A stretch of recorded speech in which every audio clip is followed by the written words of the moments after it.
मोदी की गारंटी वाली गाड़ी विकसित भारत संकल्प यात्रा आज अंबाला के गांव करधान में पहुंची। इस यात्रा में हरियाणा के गृह और स्वास्थ्य मंत्री अनिल विज ने मुख्य अतिथि के रूप में शिरकत की। गृह मंत्री के यहां पहुंचने पर ग्राम वासियों ने गृह मंत्री का फूल मालाएं पहनाकर स्वागत किया।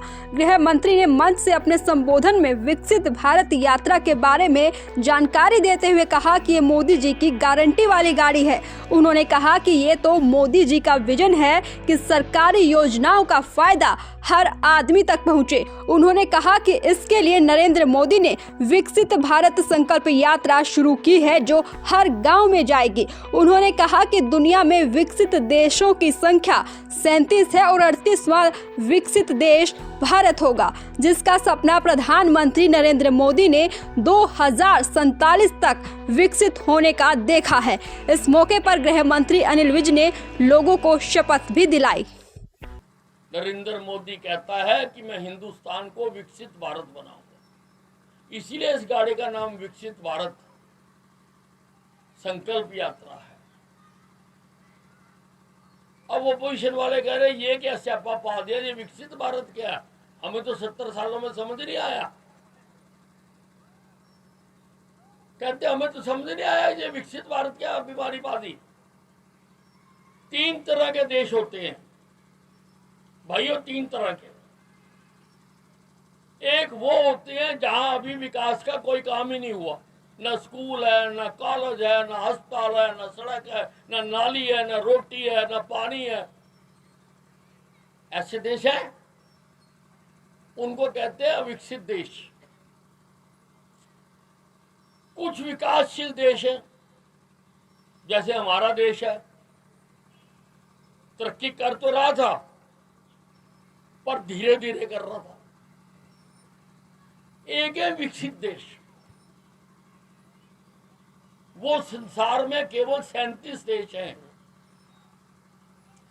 विकसित देश यानी लोगों की आवश्यकताएं जो हैं, जो आधारभूत सुविधाएं हैं, वो सारी वहां पर दी जा चुकी हैं, उसको विकसित देश कहते हैं। नरेंद्र मोदी ने अब कह दिया कि 2047 तक जब देश आजाद होने का 100वीं वर्षगांठ मना रहा होगा, हिंदुस्तान भी विकसित देश बनना चाहिए। उन 37 देशों में हिंदुस्तान का भी नाम होना चाहिए। यानी यहां की भी सारी समस्याएं जो लोगों की हैं वो दूर हो जानी चाहिए। बहुत बड़ा संकल्प लिया और मोदी जो कहता है वो करके दिखाता है। मोदी ने कहा था मैं धारा 370 खत्म करूंगा, धारा 370 खत्म कर दी। मोदी ने कहा था मैं 3 तलाक खत्म करूंगा, 3 तलाक खत्म करके दिखा दिया। मोदी ने कहा था मैं राम मंदिर बना के दूंगा, 22 तारीख को मंदिर का प्राण प्रतिष्ठा होने जा रही है। अरे 500 सालों से तड़प रहे थे।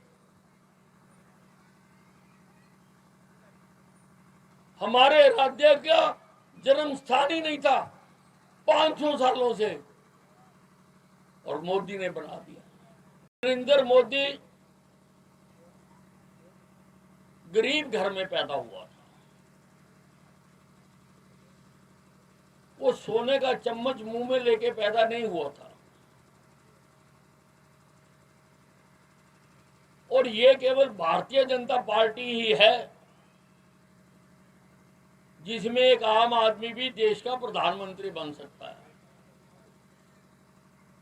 और किसी पार्टी में नहीं बन सकता।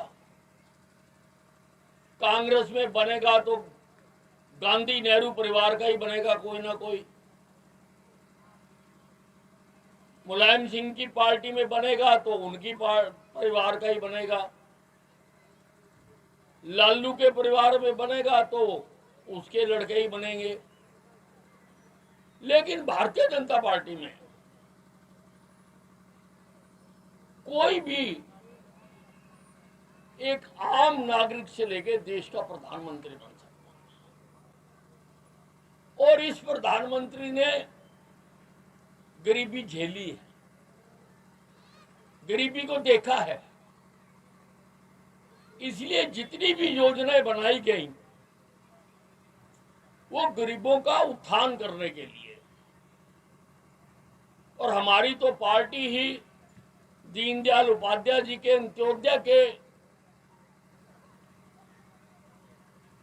विचार पर चलती है कि अंतिम आदमी का उदय होना चाहिए। जो पंक्ति में सबसे पीछे खड़ा है, जब तक उसका उत्थान नहीं होता तो मान लो अभी विकास में कमी है, अभी और विकास करने की जरूरत है।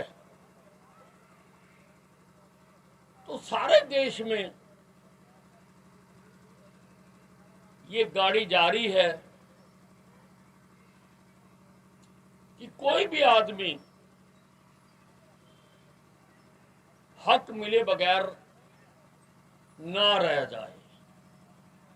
माताएं बहनें पूछती फिरती हैं कि कौन से दफ्तर में कौन सा काम होगा।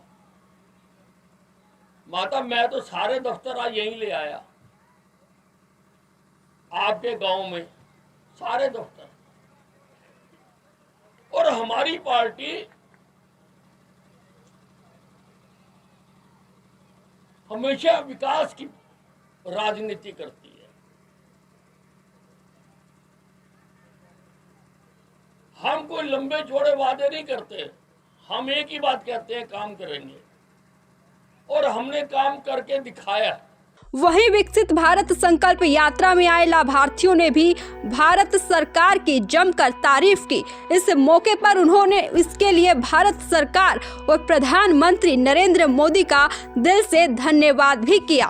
इस योजना के तहत आपको बेनिफिट मिला? सर, हम पीएम की तरफ से योजना का लाभ मिला है। बताएं, आज विकसित भारत संकल्प यात्रा करदार में पहुंची है, किस तरह से देखते हैं इस यात्रा को? बहुत अच्छी है, सारी योजनाएं मिलती हैं। मेरे को हमारी बेटी आपकी बेटी और हमारी बेटी आंगनवाड़ी के थ्रू से मुझे इस योजना का लाभ मिला है। आज विकसित भारत संकल्प यात्रा करदार में पहुंची है, किस तरह से देखते हैं इस यात्रा को आप? बहुत अच्छी है, अच्छी लगा यहाँ पे आके। सभी अधिकारी यहाँ मौजूद हाँ हैं। जी, हाँ जी। तो क्या मानते हैं कि जो आपको दफ्तरों के चक्कर काटने पड़ते थे, अब आपके घर आकर वो सरकार कर रही है कार्य? हाँ जी, अच्छा लगा ये देख के, यहाँ पे प्रोग्राम हो रहा है।